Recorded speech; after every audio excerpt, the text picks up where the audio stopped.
اعوذ باللہ من الشیطان الرجیم بسم اللہ الرحمن الرحیم۔ مبشر مصری کے ساتھ آپ موجود ہیں۔ ناظرین کرام، آج ہم تربیت اولاد کے حوالے سے دوسری ویڈیو لے کر آپ کی خدمت میں حاضر ہوئے ہیں۔ پہلی ویڈیو میں تربیت اولاد کے حوالے سے جو پروگرام لے کر آپ کی خدمت میں حاضر ہوئے تھے، اس میں ہمارے ساتھ موجود تھے ڈاکٹر فاضل علی فاضلی صاحب۔ سب سے پہلے آپ کو خوش آمدید کہتے ہیں۔ بہت بہت شکریہ۔ اس کے بعد پہلی ویڈیو میں ہم نے تربیت اولاد کے حوالے سے گفتگو کی، جس میں ہم نے بتایا کہ کیا رول ہم ادا کر سکتے ہیں تربیت اولاد کے حوالے سے، اور اس کے بعد ہمارا جو دوسرا سوال تھا جس میں ہم نے بتایا تھا کہ کیا اصول، کیا قواعد ہیں۔ تو آج بھی ہم چاہ رہے ہیں کہ کیونکہ ہمارے پاس وقت اتنا نہیں تھا، تو آج بھی ہم اسی سوال کو ادامہ دیں گے کہ کیا قواعد ہیں، کیا اصول ہیں ایک تربیت کے لیے۔ بہت بہت شکریہ سید بزرگوار، مولا آپ کو سلامت رکھیں۔ اعوذ باللہ من الشیطان اللعین الرجیم، بسم اللہ الرحمن الرحیم، الحمد لأہلہ والصلاة علی اہلہا، اما بعد، قال الحکیم فی کتابہ الکریم قولہ الاحسن، بسم اللہ الرحمن الرحیم، قوا انفسکم واہلیکم نارا۔ جیسا کہ محترم ناظرین جانتے ہیں کہ ہم گزشتہ پروگرام میں ان چیزوں کی طرف اشارہ کیا کہ جو تربیت میں اہم رول ادا کرتی ہیں، اور اس کے بعد اصول و قواعد تربیت کیا ہیں، اس پر ہم گفتگو کر رہے تھے۔ وقت کی کمی کی وجہ سے کچھ مطالب رہ گئے تھے، آج انشاءاللہ ان مطالب کو ہم بیان کریں گے۔ جیسا کہ معلوم ہے، قرآن کی متعدد آیات میں تربیت پر زور دیا ہے، اور جب تک انسان تربیت کے حامل نہیں ہوں گے تو یہ انسان بالفعل جو ہے حیوان ہے، بالقوہ انسان بن سکتا ہے اور انسان بننے کی صلاحیت رکھتا ہے۔ بس انسان بننے کے لیے کیا کرنا پڑے گا؟ عقل کو بروئے کار لاتے ہوئے تربیت کی منازل کو طے کرنا پڑے گا۔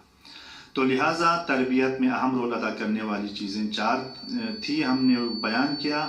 والدین ہے، معلم ہے، سوسائٹی ہے اور دوست ہیں۔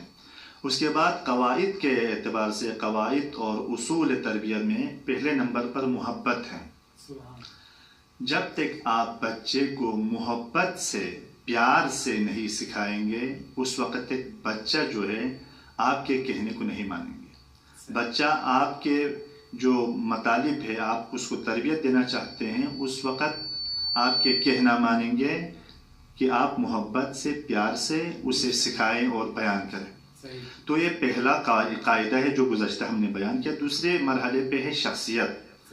بچے کے لیے متعدد روایات میں حتی پیغمبر اسلام فرماتے ہیں لا تضربہ واہجرہ ولا تطل۔ یہ ہمارے جو ہے مصیبت یہ ہے، ہند و پاک میں زیادہ تر یہ چیزیں ہیں کہ بچے پہ مارنا، پیٹنا، تنبیہ کرنا۔ آیا اس طریقے سے بچہ تربیت یافتہ ہو سکتا ہے؟ بالکل قرآن اور آیات اور روایات میں اس چیز کو منع کیا ہے کہ بچے پہ کبھی نہیں مارنا ہے۔ پیغمبر نے فرمایا ہے لا تضربہ، بچے پر نہیں مارنا ہے۔ واہجرہ، اگر اس نے کوئی غلطی کی تو کچھ مدت اس کے ساتھ قہر کرنا ہے۔ قہر کو کیا کہتے ہیں؟ تھوڑا غصہ کرنا ہے، تھوڑا سختی کرنا ہے، تھوڑا موڈ میں رہنا ہے تاکہ اسے اپنی غلطی کا احساس ہو جائے۔ اور اس کے آگے فرماتے ہیں کہ ولا تطل، غصے کو طولانی بھی نہیں کرنا ہے۔ اگر طولانی کریں گے، آپ اس سے بات نہیں کریں گے 2 دن، 1 دن، 4 گھنٹہ، تو پھر بچہ مایوس ہو جائے گا۔ تو اتنا خیال رکھا ہے پیغمبر گرامی نے اور اسلام نے۔ اس کے بعد فرماتے ہیں کہ بس اس کے بعد یہ ہے کہ اس کو شخصیت دینا ہے۔ شخصیت سے مطلب یہ ہے کہ بچے کو اپنے تمام کاموں میں شامل کرنا ہے، اس سے مشورہ لینا ہے۔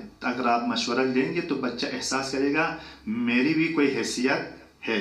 یہاں پر ایک چھوٹا سوال یہ کہ آپ نے ابھی کہا کہ مشورہ دیں، ابھی ایک چھوٹے سے بچے سے کہنے کا مطلب یہ ہے کہ مثلا اس کے ذہن کے حساب سے، مثلا فلان چیز ہم نے مثلا بازار سے، یا مثلا فلان کتاب وہ خریدنے کے لیے جانا ہے، مثلا یہ کام کرنا ہے، تو اس میں بچے کے اس کے ذہن کے حساب سے مشورہ لے لیں، وہ اپنا معافی ضمیر بیان کرے، کھل کے بیان کرے، اور اس کو عادت ہو کہ بزرگوں کے سامنے بولنے کی جرأت پیدا ہو، اس میں شہامت پیدا ہو، اور اس کو اپنی حیثیت کا پتہ چلے اور شخصیت کا پتہ چلے، کم کم جو ہے اس کا ذہن فعال ہو جائے گا، تاکہ وہ احساس کرے کہ میری بھی کوئی حیثیت بزرگان کے سامنے ہے، ورنہ صحیح ہے کہ اس کی عقل اس حد تک نہیں ہے۔ البتہ ایسی بات نہیں ہے، بعض مقام پہ بہت سے بزرگان سے زیادہ جو ہے کچھ بچے ایسے ہیں، ان کی اچھے مشورے دیتے ہیں، بہت ہی فعال ہوتے ہیں، لیکن عام طور پر صحیح بات ہے کہ بچہ کا ذہن یعنی عقل اتنا نہیں ہے کہ وہ کما حقہ مشورہ دے سکے، لیکن شخصیت دینے کے لیے مشورہ لینا ہے۔ تیسرے مرحلے پہ ایمان و تقوی ہے، یعنی کیا مطلب؟ یعنی اصول و قواعد تربیت میں یہ ہے کہ بچہ جب 7 سال تک پہنچ جائے تو اسے نماز اور روزہ، احکامات دینی کم کم اسے یاد سکھانا ہے، یاد کرانا ہے، اور اس کو نماز کی اہمیت بیان کرنا ہے، کچھ سورے اس کو یاد کرانا ہے، اور نماز کی افادیت کو بیان کرنا ہے۔ ایک مسلمان ہونے کے ناطے ہماری کیا ذمہ داری ہے خالق پروردگار کے سامنے؟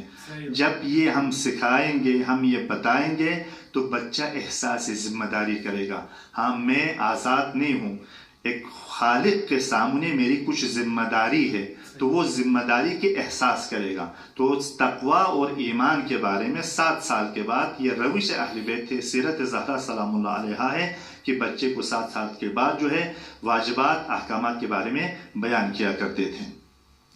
پانچویں مرحلے پہ نظم و ضبط کے بارے میں اور دوسروں کے حقوق کی رعایت کرنے کے بارے میں بچے کو بیان کرنا ہے، یعنی ٹائم ٹیبل کے بارے میں، اسکول پہ کس ٹائم پہ جانا ہے، نماز کے لیے سونا ہے، کس ٹائم اٹھنا ہے، بالکل کس ٹائم پہ اٹھنا ہے، کس ٹائم پہ سونا ہے، کھانے کا ٹائم۔ تو اگر ٹائم پہ انجام نہ دے تو اس کے کیا نقصانات ہیں، اس کی شخصیت پہ کیا اثر ہوتا ہے، معاشرے پہ کیا اثر ہوتا ہے، اس میں کیا کمی رہ جاتی ہے، اس کی ترقی میں کیا مشکلات آ سکتی ہے۔